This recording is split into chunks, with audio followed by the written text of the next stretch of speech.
நேரம் காலை 6 மணி. இலங்கை ஒலிபரப்பு கூட்டு தாபனம் செய்திகள். செய்தி ஆசிரியர் சதீஷ் கிருஷ்ணபிள்ளை. வாசிப்பவர் சிவராஜா தக்கீஷன். முதலில் தலைப்புச் செய்திகள். இன்று அதிகாலை தொடக்கம் சில இடங்களில் முடக்க நிலை நீக்கம். சில இடங்கள் புதிதாக தனிமைப்படுத்தப்படுகின்றன. கோவிட் தொற்று அபாய நிலையினால் கண்டி மாநகர எல்லைக்குள் மூடப்பட்ட 42 பாடசாலைகள் இன்று மீண்டும் திறக்கப்படுகின்றன. நேற்று கோவிட் தொற்று உறுதிப்படுத்தப்பட்ட 655 பேர் இனம் காணப்பட்டிருக்கிறார்கள். 3 மரணங்கள் பதிவாகியுள்ளன.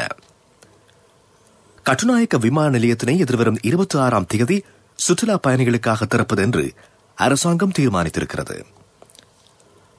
மனிங் வர்த்தக சந்தை இன்று மொத்த விற்பனைக்காக திறக்கப்படுகிறது. உலகச் செய்திகளில் நத்தார் பண்டிகை காலத்தில் கடுமையான முடக்க நிலையை அமலாக்குவது என்று ஜெர்மன் தீர்மானித்திருக்கிறது.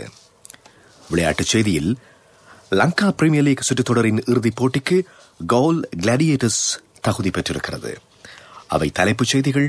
இனி விரிவான செய்திகள். கொழும்பு, கம்பகா மாவட்டங்கள் சார்ந்த சில பகுதிகளில் தனிமைப்படுத்தல் விதிமுறைகளில் மாற்றம் மேற்கொள்ளப்படுவதாக கோவிட்-19 தொற்று தடுப்பிற்கான தேசிய செயல்பாட்டு நிலையம் அறிவித்திருக்கிறது. இதன் பிரகாரம் சில பிரதேசங்களில் காலை 5 மணிக்கு முடக்க நிலை நீக்கப்பட்டுள்ளது. சில பிரதேசங்கள் புதிதாக தனிமைப்படுத்தலுக்கு உட்படுத்தப்பட இருக்கின்றன.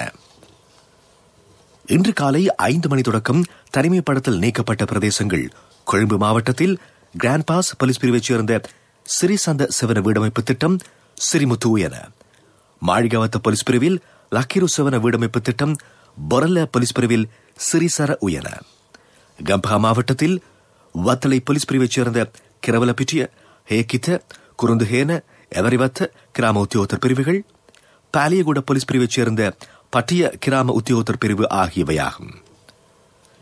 இன்று காலை 5 மணி தொடக்கம் கொழும்பு மாவட்டத்தின் வெள்ளவத்தை போலீஸ் பிரிவினைச் சேர்ந்த மயூரா பிளேஸ் தனிமைப்படுத்தப்பட்ட பிரதேசமாக அறிவிக்கப்படுகிறது. கம்பஹா மாவட்டத்தில் வத்தளை போலீஸ் பிரிவைச் சேர்ந்த கிரவலப்பிட்டி, நைதூவ, வலிகடமுல்ல, துவேத் கிராம உத்தியோகத்தர் பிரிவுகள், பாலியகுட போலீஸ் பிரிவைச் சேர்ந்த பட்டியமுள்ள ரோகன் விகார மாவத்தை, கிரிபத்குட போலீஸ் பிரிவைச் சேர்ந்த ஹுனுபிட்டிய, வேக்கந்த பிரதேசம் ஆகியவையும் புதிதாக தனிமைப்படுத்தப்பட்ட பகுதிகளாகும்.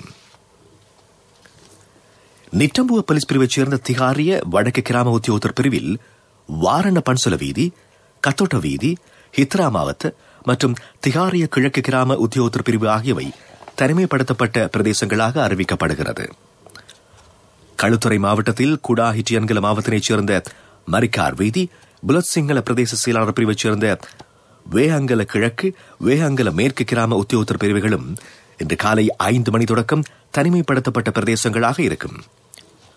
கொழும்பு மாவட்டத்தில் தொடர்ந்தும் தனிமைப்படுத்தப்பட்ட பகுதிகளாக இருக்கும் பிரதேசங்கள் முகத்துவாரம், கொட்டாஞ்சேனை, கிராண்ட் பாஸ், டேம் வீதி, வாழைத்தோட்டம், மாளிகாவத்த, திமட்டகுட, மருதான போலீஸ் பிரிவுகள், கம்பெனி தெரு போலீஸ் பிரிவில் வேக்கந்த, ஹுனுபிச்சி கிராம உத்தியோகத்தர் பிரிவு, பொரல்ல போலீஸ் பிரிவில் வனாத்தமுல்ல கிராம உத்தியோகத்தர் பிரிவு, வல்லம்பிச்சி போலீஸ் பிரிவில் சாலமுல்ல கிராம உத்தியோகத்தர் பிரிவு, மட்டக்குழி போலீஸ் பிரிவில் ரன்திய உயன வீடமைப்பு திட்டம் ஃபர்கியூசன் வீதியின் தென்பகுதி, கருவாக்காட்டு போலீஸ் பிரிவின் 50ஆம் தோட்டம், வெள்ளவத்தை போலீஸ் பிரிவின் கோகிலா வீதி ஆகியவை.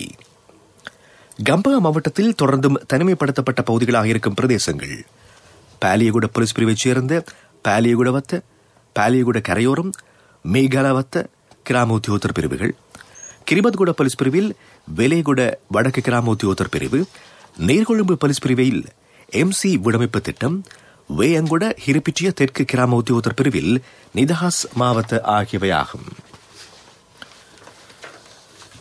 கண்டி மாநகர எல்லைக்குள் கோவிட் தொற்று பரவல் காரணமாக மூடப்பட்ட 45 பாடசாலைகளில் 42 பாடசாலைகள் இன்று மீண்டும் திறக்கப்படுகின்றன.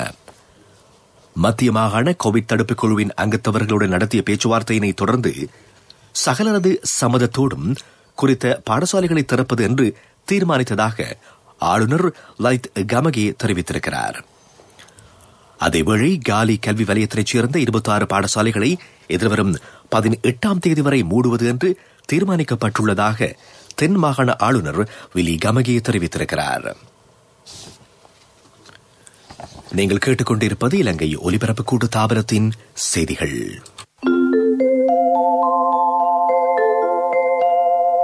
மக்கள் வங்கியினூடாக வெஸ்டர்ன் யூனியன் பணத்தினை அதிகம் பெற்று மில்லியன் ரூபாய் பெறுமதியான பரிசு வாய்ப்புகளை பெறுங்கள்.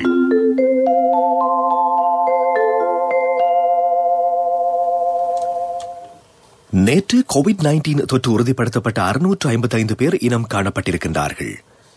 இவர்களில் 503 பேர் பாலியகுட கொத்தணை தொற்றாளர்களுடன் தொடர்புகளை பேணியவர்கள்.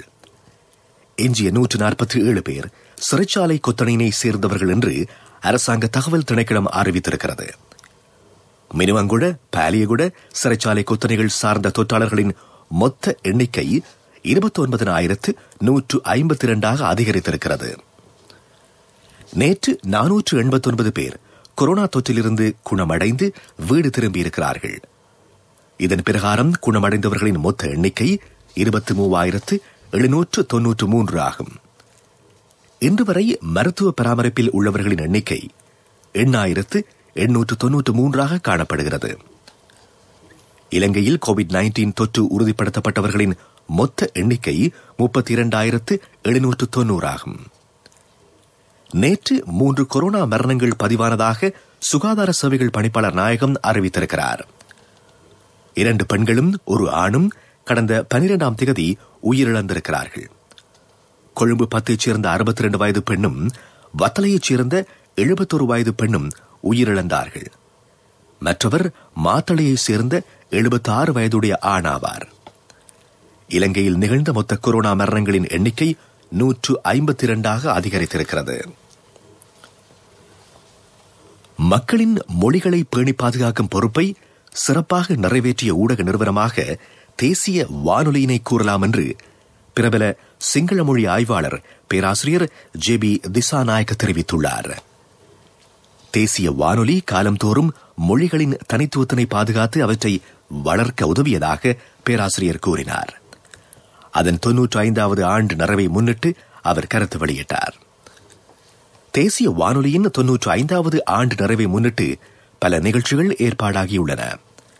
இவற்றில் சிங்கள தேசிய சேவையில் ஒலிபரப்பாகும் பௌத்த அறநெறி போதனைகள் சிறப்பிடம் பெறும்.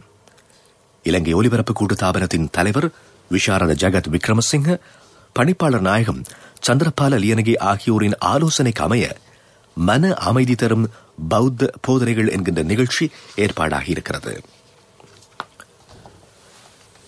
கொழும்பு மனிங் சந்தை என்ற மொத்த விற்பனைக்காக திறக்கப்படுகிறது. கோவிட்-19 தொற்று பரவலை கட்டுப்படுத்துவதற்காக சுகாதார அமைச்சு வழங்கிய வழிகாட்டல்களின் அடிப்படையில் விற்பனை இடம்பெறும் என்று மனிங் சந்தை வர்த்தக சங்கத்தின் தலைவர் லால் ஹிட்டிகே குறிப்பிட்டார். இந்த வர்த்தக நடவடிக்கைகள் 4 மணி தொடக்கம் நள்ளிரவு 12 மணி வரை இடம்பெறும். சட்டமா அதிபர் திணைக்களம் என்ற புதிய கட்டடத்திற்கு இடம் மாறுகிறது. இந்த கட்டடம் புதுக்கடையில் அமைந்துள்ளது. இதன் திறப்பு விழாவில் நீதி அமைச்சர் அலி சப்ரி, சட்டமா அதிபர் தப்புலடி லிவேரே ஆகியோர் கலந்து கொள்வார்கள். சுகாதார விதிமுறைகளுக்கு அமைய திறப்பு விழா இடம்பெறும். அவை உள்நாட்டுச் செய்திகள். உங்களுக்கு அருகிலுள்ள மக்கள் வங்கியினூடாக வெஸ்டர்ன் யூனியன் பணத்தினை அதிகம் பெற்று அதிகம் வெல்லுங்கள். 1 மில்லியன் ரூபாய் பெறுமதியான பரிசு வாய்ப்புகளை பெறுங்கள். சகல மாதமும் வெற்றியாளர்கள் 25 பேருக்கு 10,000 ரூபாய் பெறுமதியான பொருட்கள் பொதி. மக்கள் வங்கி கிளையில் வெஸ்டர்ன் யூனியன் பணத்தை அதிகம் பெற்றுக் கொள்ளுங்கள். 2021 ஜனவரி 31 வரை மாத்திரம். பிரதான செய்தி வழங்குவோர் ஒவ்வொரு வீட்டிலும் இருக்க வேண்டிய வீட்டு வைத்தியர் சித்தாலேப.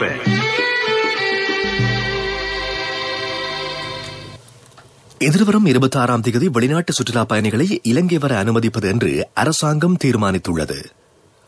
ஆரம்ப கட்டத்தில் பண்டாரநாயக்க சர்வதேச விமான நிலையம் வணிக மற்றும் விசேட விமானங்களுக்காக திறக்கப்படும். இது சுகாதாரத்துறை சார்ந்த ஆலோசனைகளுக்கு அமைவாக மேற்கொள்ளப்படும் என்று சுற்றுலாத்துறை அமைச்சர் பிரசன்ன ரணதுங்க தெரிவித்திருக்கிறார்.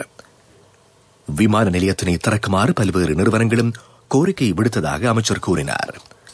இதனை தேசிய பத்திரிகை ஒன்று செய்தியாக வெளியிட்டிருக்கிறது.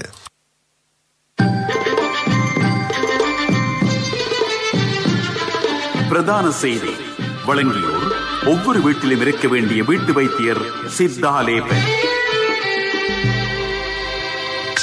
உங்கள் கவனத்திற்கு தபால் மூலம் அனுப்பப்படும் பொதிகளை வீடுகளுக்கே விநியோகிக்கும் புதிய திட்டம் அறிமுகம் செய்யப்பட்டிருக்கிறது. இந்த திட்டம் நாளை அமலுக்கு வருவதாக தேசிய பத்திரிகை ஒன்று செய்தி வெளியிட்டிருக்கிறது. இதற்கு முன்னர் ஒருவருக்கு அஞ்சல் மூலம் பொதி ஒன்று அனுப்பப்படும் பட்சத்தில் அவருக்கு தபால் நிலையத்தின் மூலம் முறையாக அறிவிக்கப்படும். அவர் தபால் நிலையத்திற்கு சென்று பொதிகளை பெறுவது அவசியம். இந்த நடைமுறையில் நாளை மாற்றம் கொண்டுவரப்படுவதாக தபால் மா அதிபர் ரஞ்சித் ஆரியரத்ன தெரிவித்திருக்கின்றார்.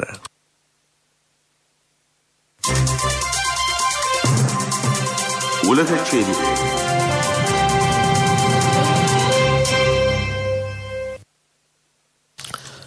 நத்தார் பண்டிகை காலத்தில் கடுமையான முடக்க நிலையை அமுலாக்குவது என்று ஜெர்மன் தீர்மானித்திருக்கின்றது. இந்த நாட்டில் கோவிட்-19 தொற்றுகளும் மரணங்களும் அதிகரித்திருக்கின்றன. இந்த நிலையில் அத்தியாவசியமற்ற வணிக நிலையங்களும் பாடசாலைகளும் புதன்கிழமை தொடக்கம் மூடப்படுகின்றன. நத்தார் பண்டிகை காலத்தில் மக்கள் பொருட்களை கொள்வனவு செய்ய ஒன்று கூடுவதனால் ஆள் இடைவெளி குறைகிறது என்று ஜெர்மன் அதிபர் ஆஞ்சலா மெர்க்கல் அம்மையார் தெரிவித்தார். பாகிஸ்தானின் சிறைச்சாலைகளில் கோவிட்-19 தொற்று நோய் கட்டுப்படுத்தப்படும் விதம் பற்றி கடும் விமர்சனங்கள் முன்வைக்கப்படுகின்றன. இந்நாட்டின் பெரும்பாலான சிறைச்சாலைகள் மிகவும் சன நெரிசல் மிக்கவையாக காணப்படுகின்றன. இவற்றில் இருந்து கைதிகளை விடுவிக்கப் போவதாக அரசாங்கம் உறுதியளித்த போதும் கடந்த ஏப்ரல் முதல் ஆகஸ்ட் வரையான காலப்பகுதியில் கைதிகளின் எண்ணிக்கையினை அதிகரித்துள்ளதாக மனித உரிமை அமைப்பு ஒன்று குற்றம் சுமத்தியிருக்கிறது. சந்திரனில் இருந்து மண் மற்றும் கற்பாறை மாதிரிகளை கொண்டு வருவதற்காக சீனா அனுப்பிய விண்கலம் பூமியை நோக்கி பயணத்தினை தொடங்கியுள்ளது. சீன நேரப்படி இன்று அதிகாலை விண்கலம் பயணத்தை தொடங்கியதாக அந்நாட்டின் உத்தியோகபூர்வ செய்தி நிறுவனம் அறிவித்திருக்கிறது. 1970ஆம் ஆண்டுக்கு பின்னர் மண் மற்றும் கற்பாறை மாதிரிகளை கொண்டு வருவதற்காக விண்கலம் ஒன்று நிலவுக்கு அனுப்பப்பட்ட முதல் சந்தர்ப்பம் இதுவாகும். இதற்கு முன்னர் அமெரிக்காவும் ரஷ்யாவும் மாத்திரமே இந்த சாதனையினை நிகழ்த்தியிருந்தன. அபிவிருத்தி செய்திகள்.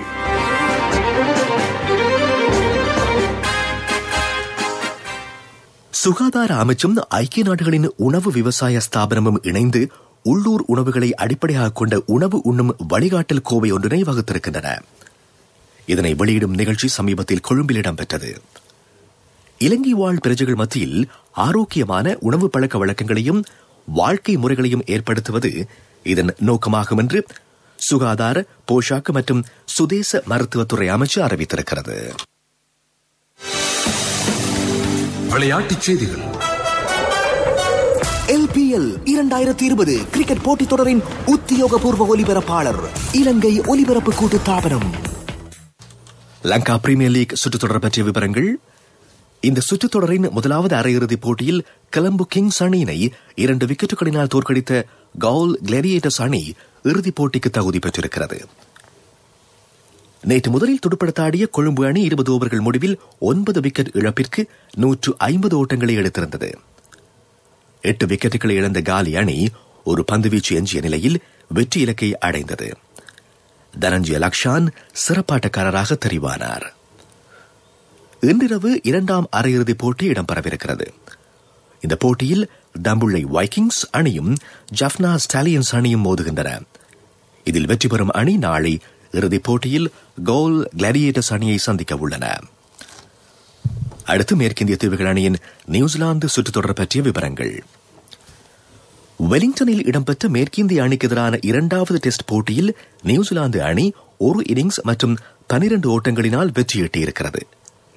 இதில் முதலில் துடுப்படுத்தாடிய நியூசிலாந்து வீரர்கள் 460 ஓட்டங்களை எடுத்தார்கள். பதிலுக்கு துடுப்படுத்தாடிய மேற்கிந்திய அணி முதல் இன்னிங்ஸில் சகல விக்கெட்டுகளையும் இழந்து 131 ஓட்டங்களை பெற்று ஃபாலோவன் முறையில் மீண்டும் துடுப்படுத்தாடியது. அந்த அணி 2வது இன்னிங்ஸில் 371 ஓட்டங்களை மாத்திரமே எடுத்தது. வர்த்தக செய்தி. கைப்பணிப் பொருள் விற்பனையில் தடம் பதித்துள்ள லக்சல் என்கின்ற அரசு நிறுவனம் வெளிநாடுகளிலும் விற்பனை நிலையங்களை திறக்கவிருக்கிறது.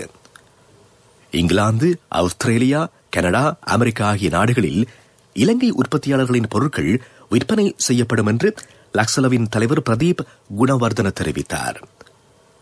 இந்த நிறுவனத்தின் புதிய உற்பத்திகளை அறிமுகம் செய்யும் நிகழ்வில் கருவாக்காட்டு காட்சி அறையில் இடம்பெற்ற நிகழ்வில் அவர் தகவல் அறிவித்தார். பொருளாதார செய்திகள் அனுசரணை.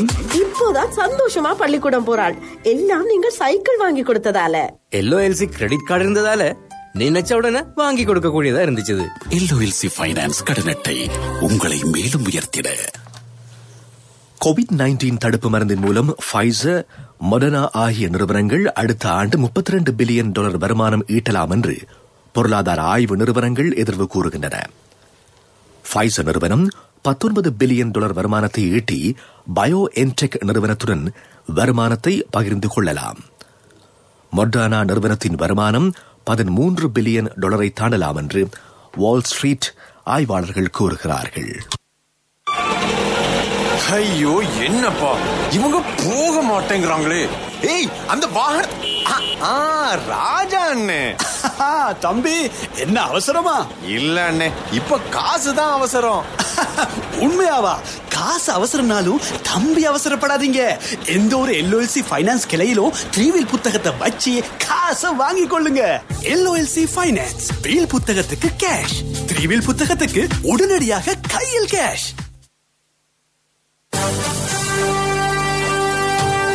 காலநிலை அறிக்கை.